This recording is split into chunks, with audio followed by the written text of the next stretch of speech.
Welcome to Thursday, the 4th day of December 2025. Your Day Weather Podcast brought to you by the Advocates Injury Attorneys. If you've been injured in an accident, do not face it alone. Get an experienced local Wyoming attorney on your side. Free consultations at wyomingadvocates.com or call 307-800-1952. You deserve an advocate. Well, wax those skis. Yep, finally you can dust them off and bring them out here soon, as we're going to see some really good snow developing in the mountains of the Intermountain West here through the course of the weekend, as that strong northwest wind flow aloft is going to be developing and really getting itself organized with strong winds at the high levels, 18,000 to 30,000 feet. Then moisture from the Pacific drives that moisture into the mountain ranges of the Pacific Northwest, the Canadian Rockies, and the Northern Rockies, and the northern mountains of Colorado. You're going to occasionally, in this pattern, have snow showers break off the mountains and go across the plains. But for the lower elevations, downwind of the mountains, you're going to see possibly some snow showers, but they're not organized. They're going to be kind of hard to pinpoint. So if you're going to be traveling this weekend and tomorrow, you're going to just have to be prepared for one or two of those snow showers coming off the mountains. And this will lead to windy conditions in some of the wind-prone areas as these strong winds aloft come overhead. There's another surge of moist northwest flow that could come in around Wednesday of next week, Wednesday and Thursday of next week, and that could really bring another dose of heavy snow to the high country, and possibly for you folks up into Montana and the northern portions of Wyoming into the Dakotas. We'll show you that. That's going to come in towards the middle of next week. And then after that, with that splitting polar vortex and the jet stream kind of getting wiggly again, we'll see something try to push in across the west by next weekend. Nice shot there of the fog that came in after the snow in the Big Laramie Valley. You can see Gel Mountain there off in the distance. And down into Salida, Colorado, a nice shot of snow there that came into the San Luis Valley and went then south into northern areas of New Mexico, but no snow in the Panhandle of Nebraska, just too far north for that to happen.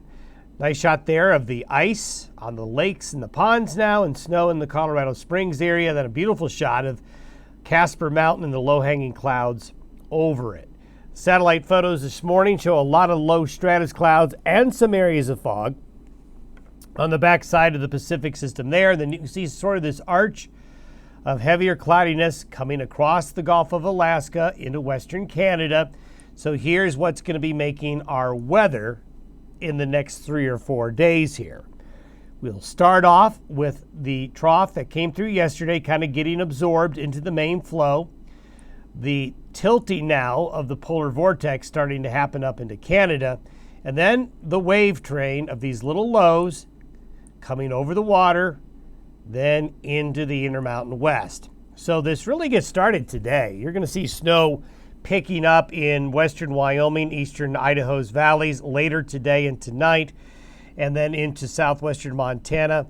And then as the jet stream strengthens, if you notice the gradient here changes from today, this is Saturday morning. Really tight gradient here. So you always have to know where your weather's coming in from. So the trajectory of the air is over open water for quite a long time. So that's why the transport of high humidity air is going to be coming into the region as we get into especially tomorrow, Saturday, and then into Sunday. And as we've been showing you, the track of the moisture looks like this. Now, this is through late Tuesday morning of next week. You can see there's going to be good overrunning snows here. The cold air that's sitting on the ground is going to be overrun by the Pacific moisture for north central and eastern Montana, the Dakotas, southern Canada here. There's just going to be a lot of snow, especially with the air really cold.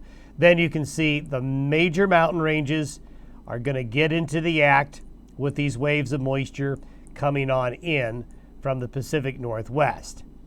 You're going to also see these gray patches here. This is what I'm talking about with snow showers breaking off the mountains and coming across the plains, but not in an organized fashion. And since the mountains catch the majority of the moisture, there won't be left not a lot left for the plains. But occasionally you'll run into a heavier snow squall or snow shower. And that'll be something tomorrow and into Saturday to be on the lookout for if traveling on the plains. And there's your snowfall. Very impressive totals up here on the plains. And then you can see the pink and the purple areas hitting the mountains really well. And if we zoom in a little bit to center this on Wyoming, you can see this is going to really hit the Beartooths, the Tetons, places like Grand Targhee, the Wind Rivers. The eastern mountains and valleys of Idaho are going to do well. The Wasatch, Park City, the ski areas in Utah that really need it will get it. The Colorado northern central mountains area, the Snowy Range, the Sierra Madres. Then also notice even into, this is where the mountains are just able to catch the moisture. Bighorn Mountains are going to do well as this system in northwest flow will get the Bighorns as another good area to expect significant snowfall. Now, it doesn't happen all at once. It kind of comes in surges. Little waves coming in the flow will increase the snow. It'll let up, then it will pick up again, let up, then it will pick up again, let up. It's going to do that through the course of the weekend. And so we have a lot of pink and blue and purple here. Winter storm watches and winter storm warnings are already in effect in the path of that moisture, as you can see right there. And we have in Wyoming winter storm watches, winter storm warnings in the pink, winter storm advisories, and strong winds in the wind-prone areas there. Colorado, same thing. You can see the high country of Colorado is gearing up. That's why I said get your skis waxed and get them ready. Then as we get into next week, it doesn't look like much when you look at this, but again, we still have that west and northwest flow aloft coming in. And there's going to be another little wave. You can't see it. It's kind of embedded into here, coming through during the course of the day, Wednesday. That's going to produce, this is the 4-day period, basically from the middle of Tuesday of next week to Friday of next week. So look at Montana. This is in addition to what I showed you earlier. This is another wave. So you folks in Montana, get ready. You're going to get a lot of snow again. Again, overrunning snow happens out into the plains of the Dakotas in a similar vein to what we're seeing coming in this weekend. So kind of a repeat. A little bit of snow gets a little bit further out east of the Continental Divide as well with that secondary wave. So this is in addition to what we're going to have this weekend. So it's going to add up, be very cumulative over the next 7 to 10 days. And then high pressure wants to build out here in the Aleutians. You know what that means? That opens the door to the colder air and eventually more weather penetrating further into the western United States.